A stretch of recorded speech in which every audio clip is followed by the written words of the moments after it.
Satya Yuga. Satya Yuga adalah zaman keemasan. Zaman yang dimana kesadaran umat manusia akan dharma seperti kebaikan, kesatuan, kedamaian selalu menjadi utama dan mengarungi dunia ini. Kedamaian selalu tercipta, tidak ada yang perang, tidak ada selisih, tidak ada sengketa, tidak ada hiriarki. Hanya kedamaian dan kebahagiaan yang berlangsung selama 1.728 tahun. Di sebuah kerajaan, hiduplah 3 orang bernama Satya, Santi, Dharma. Suatu hari, Dharma sedang mencari kebenaran yang belum terungkap di dunia ini. Dharma berinisiatif untuk pergi ke pegunungan Himalaya serta mengajak Santi dan Satya untuk bertapa di Gunung Himalaya. Keesokan harinya, Dharma, Santi, dan Satya memutuskan memulai perjalanan dari kerajaan menuju ke Gunung Himalaya. Mereka bertiga belum tahu di mana letak Gunung Himalaya. Mereka hanya mengikuti firasatnya untuk menuju gunung yang mereka cari. Sepertinya ini bukan jalan benar. Aku merasa asing dengan tempat ini. Tidak, Dharma. Sepertinya kita harus jalan lurus ke depan. Tidak ada salahnya untuk mencoba jalan tersebut. Satya, Santi, tolong di sini. Aku akan melihat jalan ini terlebih dahulu. Dharma meninggalkan Santi dan Satya di belakang. Dharma pun mengamati apakah jalan ini benar dan pantas untuk lewat atau tidak. Aku tak yakin ini adalah jalan benar untuk menuju ke Gunung Himalaya. Berikanlah aku petunjuk, Dewiku. Dharma tetap menelusuri jalan tersebut. Ia sedang mencari jalan kemana mereka harus pergi. Dan secara tiba-tiba doa Dharma terkabulkan. Muncullah Dewi Agni di hadapan Dharma sambil berkata, Hahaha, aku adalah Dewi Agni. Apa kau tersesat? Dan siapa namamu? Namaku adalah Dharma, Dewiku. Apakah kau datang untuk membantuku dan teman-temanku? Benar, aku kemari hanya untuk memberimu sebuah pertanyaan. Dan jika kau dapat menjawabnya dengan benar, aku akan memberikanmu sebuah petunjuk. Baiklah, aku akan menjawab seluruh pertanyaanmu dan melanjutkan perjalananku sesuai dengan arahan yang kau berikan. Pertanyaanku sangatlah sederhana. Katakanlah, apa yang membuat matahari selalu bersinar setiap hari? Dan dari manakah asal kekuatan matahari tersebut? Ya Tuhanku, Dewi Agni yang aku hormati. Aku dan seluruh alam semesta memuji keagungan yang maha tunggal, memuji keagungan kekuatan Brahman. Maka kekuatan tersebut berasal dari Brahman itu tersendiri, Dewiku. Luar biasa, Dharma. Luar biasa. Aku sangat puas dengan jawabanmu itu. Sesuai dengan janjiku, aku akan memberikan sebuah petunjuk. Baiklah, terima kasih Dewi Agni. Aku sungguh bersyukur engkau datang ke hadapanku. Lalu kemana aku harus pergi? Pergilah ke arah selatan terlebih dahulu, Dharma. Dharma? Apa yang kau lakukan di sana, Dharma? Sudahlah, mari kita lanjutkan perjalanan kita ke arah selatan. mereka pun melanjutkan perjalanan ke arah selatan sesuai petunjuk yang diberikan oleh Dewi Agni kepada Dharma. Saat perjalanan, tiba-tiba angin merembus sangat kencang. Tanpa mereka sadari, ada seseorang yang sudah berada di depan mereka. Siapa kau? Aku adalah Dewi Bayu, penguasa kekuatan angin. Ada apa, Dewi Bayu? Kau dapat merusak tempat ini karena angin sangat kencang. Aku kemari untuk membantu kalian semua menemukan Gunung Himalaya yang kalian cari-cari itu. Tapi sebelum itu, jawablah pertanyaanku, Satya. Baiklah, Dewi Bayu. Apapun akan aku jawab pertanyaan yang kau letakkan padaku. Baiklah, Satya. Apakah yang bisa membuat seorang biasa menjadi orang yang bijaksana? Dan apakah penyebabnya? Bijaksana. Semua orang bisa menjadi bijaksana. Namun, untuk menjadi individu yang bijaksana, tidak cukup hanya membaca kitab-kitab saja, Dewi Bayu. Tetapi, jika kita berada di populasi orang-orang yang bijaksana, kita bisa mendapatkan kebijaksanaan. Jawaban yang sangat luar biasa, Satya. Kau adalah salah satu contoh orang yang bijaksana. Baiklah, aku sudah senang mendengar jawabanmu. Sekarang, pergilah ke desa Trunyan. Di sana kau akan menemukan orang-orang yang bisa membantumu. Desa Trunyan? Aku tahu itu di mana. Ayo kita aku. Tibalah mereka di desa yang Dewa Bayu maksud. Apakah benar Kandis? Kalian mau pergi ke desa? Kalian mau pergi ke pegunungan Himalaya, bukan? Apa yang akan kalian lakukan di sana? Bermeditasi? Pilihan yang bagus. Lanjutkanlah perjalanan kalian menuju arah selatan. Lalu kalian akan memasuki kawasan hutan. Berhati-hatilah saat memasuki kawasan tersebut, karena kawasan itu bukan kawasan kalian. Terima kasih, Ibu. Tibalah mereka di hutan itu. Terdapat Dewi Kala di hutan tersebut. Kala melihat Dharma, Satya, Santi dan dia pun bertanya. Apa yang sedang kalian tidak lakukan di kawasan itu? Kami hanya ingin menuju ke tempat sepi yang bagus untuk bermeditasi, Dewiku. Kami percaya tempat itu adalah Gunung Himalaya. Tempat bermeditasi? Boleh saja. Tapi, apakah kau tahu di mana tempat itu? Tentu saja tidak, bukan? Bantulah kami, Dewiku. Setidaknya berikanlah kami sedikit saja petunjuk. Jika itu mau, baiklah. Tapi sebelum itu, aku akan beri kamu satu pertanyaan. Katakanlah, Dewi, pertanyaan apapun itu pasti akan aku jawab. Baiklah, pertanyaanku sangat sederhana. Menurutmu, apa yang lebih mulia dan apa yang lebih menghidupi dari segala isi bumi ini? Pertanyaan yang sederhana pasti akan dijawab dengan jawaban yang sederhana juga, bukan? Jika pertanyaanmu adalah apa yang lebih menghidupi daripada seluruh hal yang ada di bumi ini, bagiku, ibu adalah sosok yang paling mulia dan menghidupi daripada seluruh hal yang ada di bumi ini. Karena ibu mengandung, melahirkan, dan membesarkan kita dengan sepenuh hatinya. Jawaban yang luar biasa. Aku sangat kagum padamu.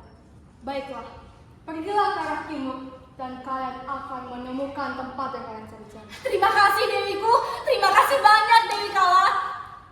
Setelah Dharma, Satya, Santi mengikuti petunjuk yang diberikan oleh ketiga dewi tersebut, mereka tetap kebingungan karena tidak tahu di mana letak Gunung Himalaya.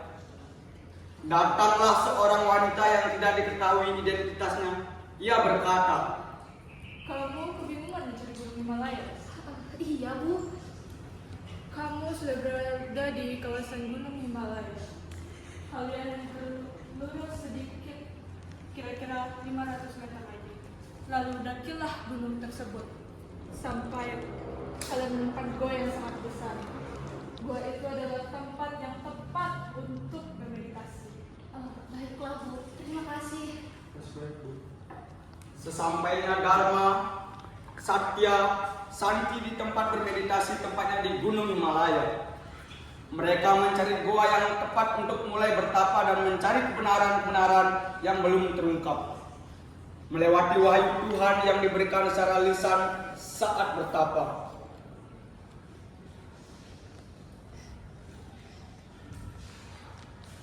Sesudah mereka menemukan goa yang dicari, mereka memulai melakukan pertapaan selama setengah abad. Mereka saling bertanya ilmu apa saja yang sudah mereka dapatkan. Akhirnya kita sudah menyelesaikan pertapaan kita selama bertahun-tahun. Ilmu apa saja yang kalian dapatkan? Pada saat mereka saling bertanya apa saja ilmu yang mereka dapatkan, tiba-tiba ada seseorang petapa tua yang datang ke mereka dan memberi wejangan kepada mereka bertiga. Hei kalian pasti sedang mencari kebenaran yang belum terungkap kan? Iya benar. Bagaimana kau bisa tahu? Sudahlah, kalian tidak perlu tahu soal itu. Kalian harus tahu bahwa manusia memiliki 5 dasar kebenaran, yaitu pengetahuan, kejujuran, keadilan, cinta, dan kesabaran.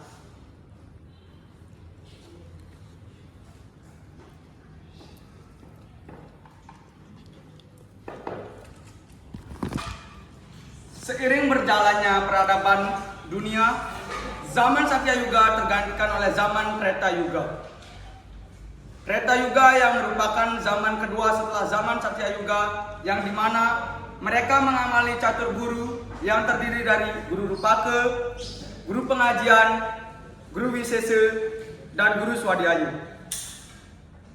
Suatu hari, di sebuah rumah yang begitu kecil dan sederhana, terdapat dua anak SMA sedang duduk termenung di halaman rumahnya. Nah, aku bosan deh. Aku juga, Kak. Mending kita kerjain tugas yuk. Tapi aku nggak ngerti, Kak. Ayo tanya Mama. Yuk. Sosiasi, Ma. Sosiasi. Ajarin kita tugas agama dong, kita nggak ngerti. Tentang apa, Nak? Tentang guru. Oh, Sinta mau ngajarin.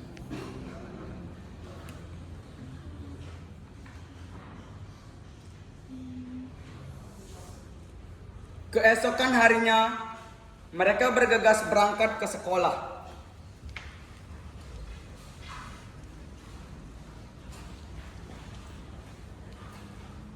Sesampainya di sekolah, mereka tak lupa bersembahyang terlebih dahulu di jagat nadi.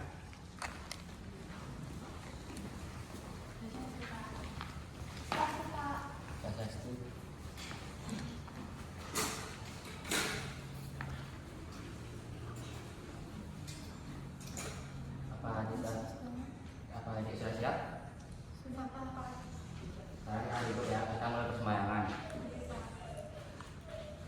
Ini tip bunganya nih. Misalnya kau itu untuk sembah pertama, kau itu.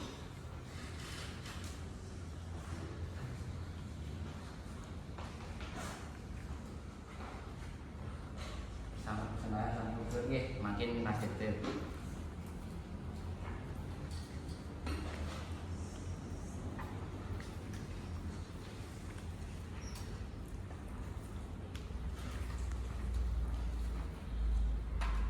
Semuanya pun sudah selesai, adik-adik boleh balik ke kelas. Mereka pun bergegas ke kelas.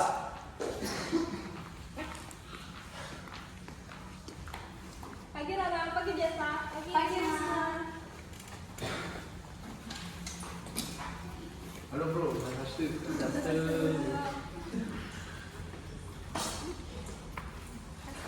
Kan udah tahu nggak apa itu catur guru? Sudah dong. Kayak gimana tuh? Jadi catur guru itu adalah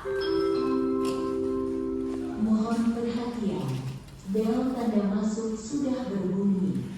Peserta didik agar masuk kelas dengan tertib. Aturan panganjali. Om Swastiastu. silakan juga anak-anak. Silakan kumpulkan tugasnya. Baik Bu. Rara ikut dong.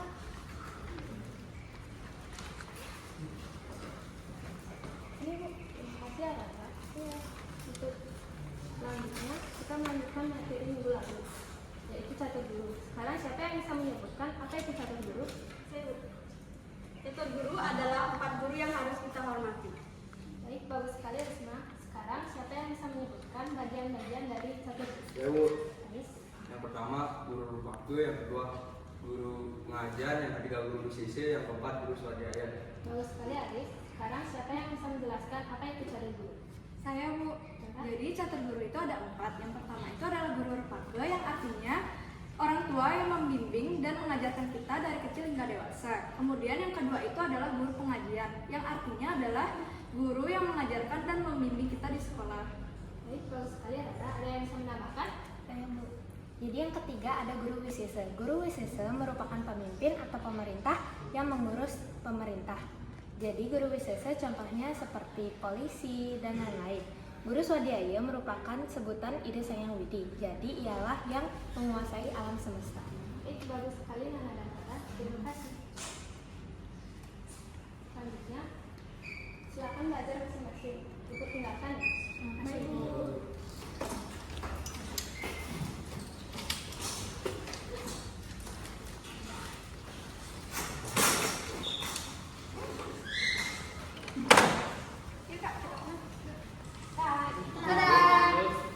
Bel pulang pun berbunyi. Aris dan Adit sedang berjalan kaki menuju ke rumahnya masing-masing, diselipi dengan makanan di tangan mereka. Saat di perjalanan, Aris memiliki niat yang jahil. Ia membuang sampah bekas makanannya di jalan tanpa melihat sekelilingnya. Tanpa disadari, ada kepala sekolah yang menghampirinya. Tolong diambil ya sampahnya. Riz, ada kepala sekolah, kamu sampahnya Riz. Aduh, malu sekali lo. Tolong diambil ya. Sebelumnya sudah pernah diajari sama gurunya di kelas tentang bahaya membuang sampah sembarangan. Sudah Bu. Lantas kenapa adik membuang sampah sembarangan? Soalnya nggak ada tempat sampah Bu. Kalau begitu, kalau adik memiliki sampah itu bisa ditaruh dulu di kantongnya ya. Nanti setelah ketemu tempat sampah, adik bisa membuangnya di sana. Ya Bu. Ya Bu. Lanjutkan ke agenda masing-masing. Mereka pun pulang ke rumahnya masing-masing. Sesampainya di rumah,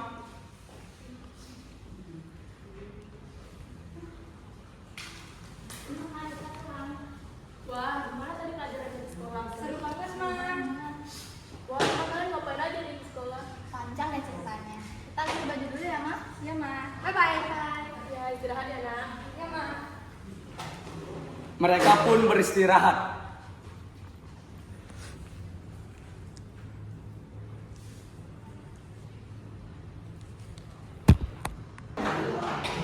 Setelah dari zaman Treta Yuga, yaitu zaman di mana para manusia fokus terhadap nilai-nilai yang diajarkan melalui pengetahuan tentang sang diri.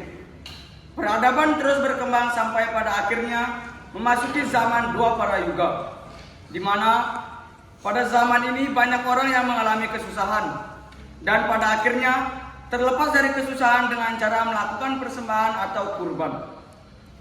Pada suatu hari, di sebuah desa mengalami kesulitan dalam ekonomi maupun hal yang lainnya. Datanglah seorang orang suci bersama sang istri ke desa tersebut. Pada saat tiba di sana, orang suci bertemu dengan warga dan bertanya tentang keadaan mereka. Setelah mendengarkan cerita mereka, orang suci tersebut memberikan saran yaitu menganturkan persembahan dan melakukan upacara yajna. Setelah mendengar saran tersebut, semua warga tersebut melakukan perintah dari orang suci, dan orang suci tersebut membantu mereka melakukan upacara yajna agar terbebas dari kesusahan dan bisa hidup bahagia. Di pagi yang cerah, para warga di desa melakukan aktivitasnya seperti biasanya.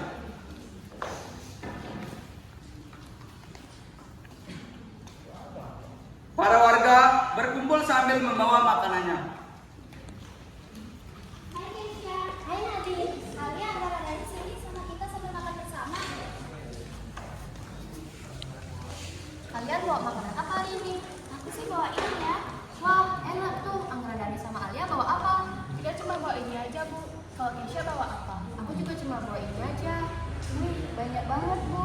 Iya, aku masak banyak untuk bagi-bagi sama kalian. Makananku cuma ada tempe dan tahu saja. Soalnya keuanganku sedang sulit. Sama, Bu. Belakangan ini penghasilan saya juga berkurang. Jadi susah.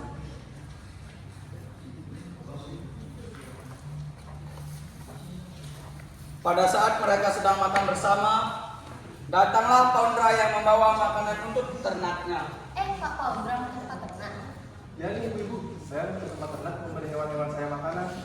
Enaknya jadi Pak Paundra, jika anak kita yang sedang susah begini, Bapak masih ada penghasilan. Iya benar itu Bu. Tidak begitu ibu-ibu, saya juga mengalami kesusahan.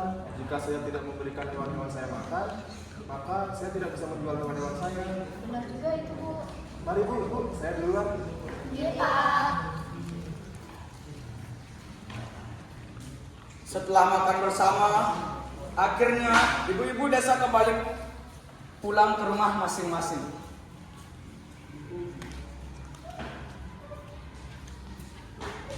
Pak, ibu pulang. Ibu sudah pulang. Bapak kenapa?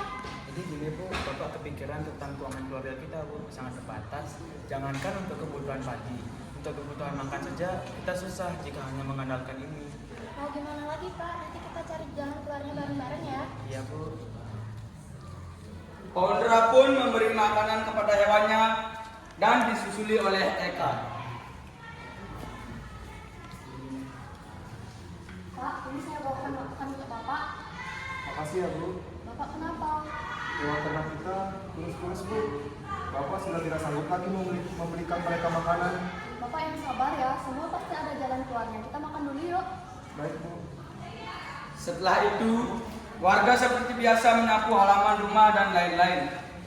Tiba-tiba datanglah Arya dan Cynthia yang sedang berkelana ke desa-desa.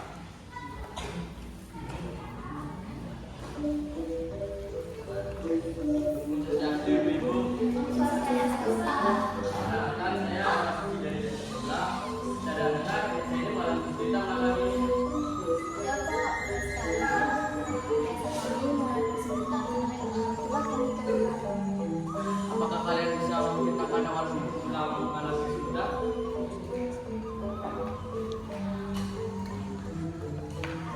Warga pun menceritakan mengapa bisa mengalami kesulitan. Pak, belakangan ini kami mengalami kesusahan, sedangkan suami kami cuma bekerja sebagai petani dan juga peternak ayam. Yang kami juga sedikit, Pak. Jangankan untuk mandi dan ternak, untuk makan pun kami susah, Pak. Oh, jadi begini ya, Bu. Cara dari saya sebaiknya Ibu melakukan upacaranya. Dan dari saya akan membantu upacara ini dilakukan. Buat keluarga sekalian juga yang mempersiapkan ini, kalian kita dari kesulitan. Kalau begitu, apa saja yang harus kami siapkan? Mereka pun mulai berdiskusi apa yang harus disiapkan dan mulai melakukan upacara yajna. Ada apa nih kami? Pak, jadi ini ada orang yang sedang mau membantu kita. Mau membantu dalam hal apa, Bu? Jadi kami kembali dengan tujuan membantu kalian semua melakukan perayaan agar masalahnya dapat diselesaikan. Setelah diarahkan bagaimana upacara yajna, akhirnya Kenzo mendatangi rumah Paundra untuk meminta izin agar ternak milik Paundra bisa dipakai untuk kurban pada saat upacara yajna. Permisi Pak Pundra. Pak Kenzo, ada apa Pak kemari Pak? Jadi kita nanti kan kita ada acara upacara yajna. Saya maunya mengaturkan ternak Bapak untuk kegiatan tersebut. Oh begitu Pak, baik akan saya siapkan. Terima kasih Pak Pundra. Saya duluan ya. Ya Pak. Lalu Paundra masuk ke dalam rumah dan memberitahu Eka tentang apa yang disampaikan oleh Kenzo dan meminta izin pergi ke rumah Dimas. Eka, Ya Pak, ada apa? tadi Pak Kenzo kemari memberitahu bahwa ia menginginkan hewan ternak kita dijadikan untuk upacara yang nanti. Sekalian, Bapak izin ke rumah Dimas meminta tolong kepadanya untuk mempersiapkan hewan ternak kita. Baik Pak, hati-hati nih. Ya Bu. Setelah berpamitan dengan Eka, Paundra pun datang ke rumah Dimas. Ada Pak Pundra. Ada apa kemari Pak? Saya di sini ingin meminta tolong kepada Bapak untuk membantu saya mempersiapkan hewan ternak saya untuk dijadikan persembahan di upacara yang nanti. Oh jadi gitu Pak. Baiklah, saya akan minta izin dulu ke istri saya. Baik Pak, saya tunggu. Saya minta izin untuk pergi ke rumah Pundra dulu ya. Iya Pak. Oke. Setelah meminta izin dengan Alia, Dimas dan Paundra pun menuju tempat ternak Paundra untuk mempersiapkan persembahyangan hewan ternak. Di balai desa, sudah berkumpul para warga yang mulai melakukan upacara yajna seperti tersandia, odalan, dan lain-lain. Semua acara tersebut dituntun oleh Arya dan Cynthia.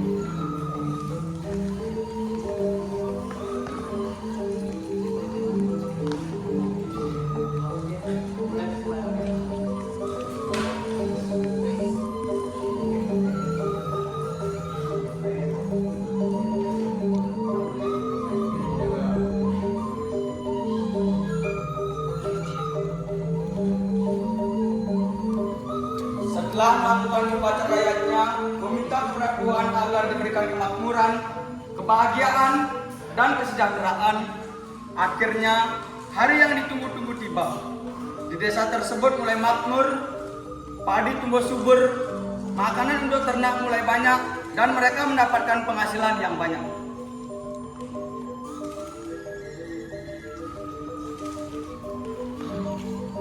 Semangat ya Pak, agar tersedia berkat kalian hidup kami jadi makmur.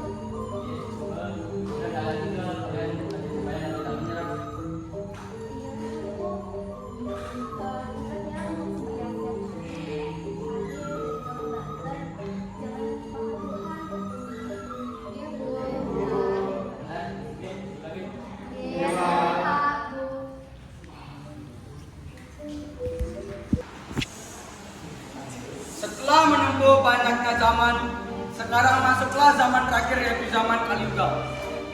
Kaliuga adalah zaman yang keempat yang menunjukkan akan berakhirnya dunia. Zaman Kaliuga dikenal juga dengan sebutan zaman tergelap. Dilihat dari perilaku manusia yang sudah semena-mena seperti kekerasan, kepalsuan, pemerkosaan, dan tindakan kejahatan yang muncul menjadi santapan sehari-hari. Saat di sekolah, seorang siswi yang bersekolah di SMA Negeri 1 Singaraja kerap dibully karena fisiknya. Siswi itu bernama Sukma. Dia siswi yang pintar, baik dan rajin. Namun, banyak orang yang memanfaatkan itu semua untuk kesenangan semata. Sukma sering dibully oleh teman kelasnya yang biasa disebut dengan geng 5G. Saat jam istirahat, geng 5G duduk-duduk dekat kantin dan melihat Sukma yang hendak ke kantin.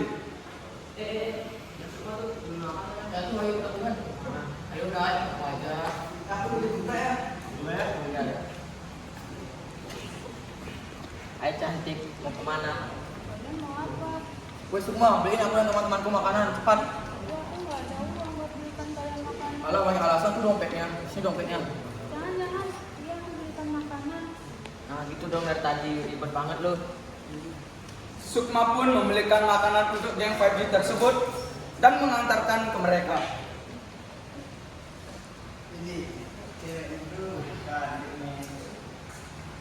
Mana makanannya?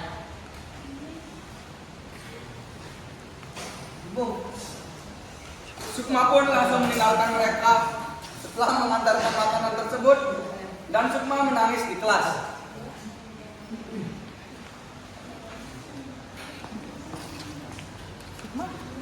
Kamu kenapa? Iya, kamu kenapa?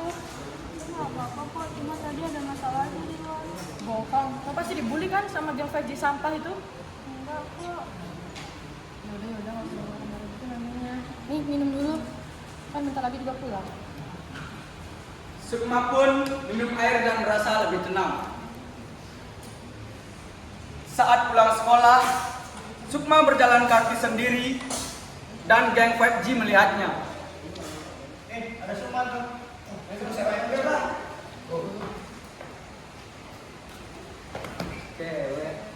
Cewek kita lihat dong, malas beli yang cantik. Nah nih, besar banget kakinya. Tapi aku udah nggak ada uang buat sewakan kalian berat. Mana buktinya?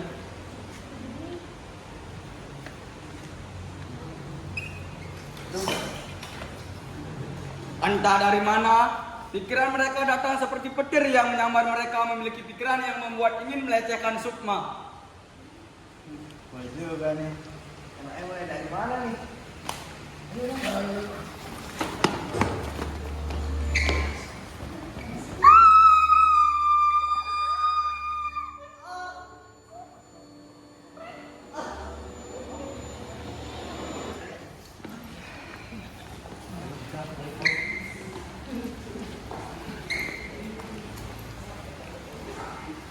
Sukma pun dilecehkan di dalam gedung itu. Sukma keluar dari gedung dengan rasa sangat depresi. Saat keluar gedung itu, Sukma bertemu dengan teman-temannya.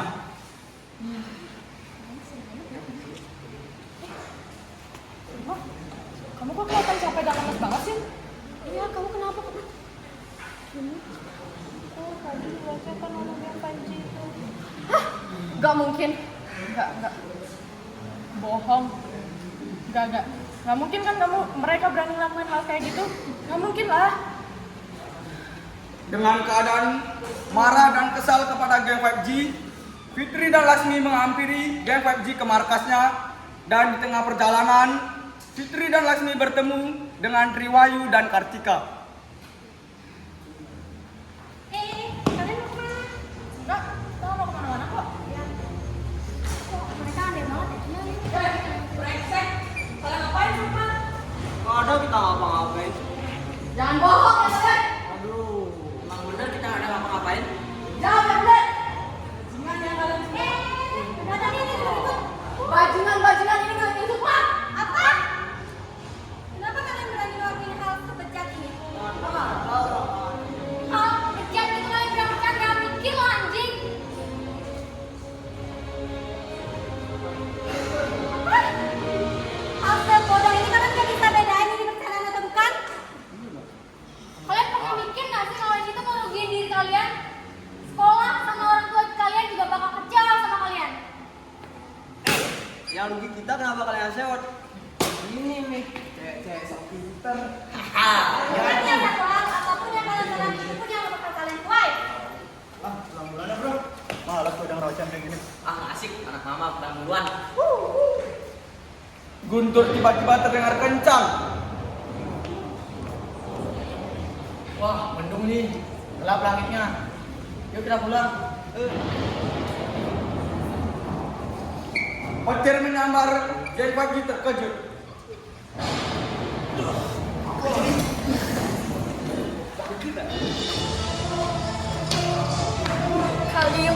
Kali Yuga adalah zaman yang penuh dengan kegelapan. Contohnya 5 pemuda tersebut yang melakukan pelecehan terhadap teman perempuannya tanpa persetujuan. Inilah zaman Kali